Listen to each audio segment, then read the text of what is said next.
How to send big videos on Telegram.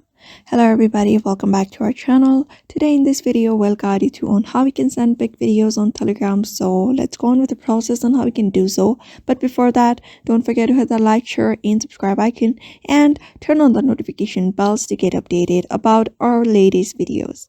So in order to do so, you may just launch the Telegram application first, and in order to send a video you can usually directly send it, but if the file is too longer and you want to send it more faster, you just need to follow the steps.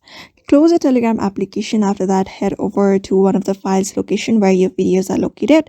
After that, you may just select the video and compress the video. If that setting is available on your phone, you may just directly compress it from there.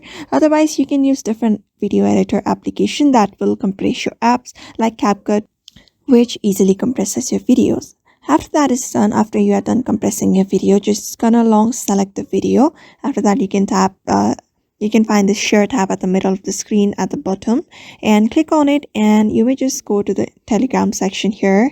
After that, select the person you want to send it to, send it, and that video will be sent to that particular person. Therefore, you may also follow the same process in order to do so. Therefore, I hope this video was helpful to you, and thank you for watching this video.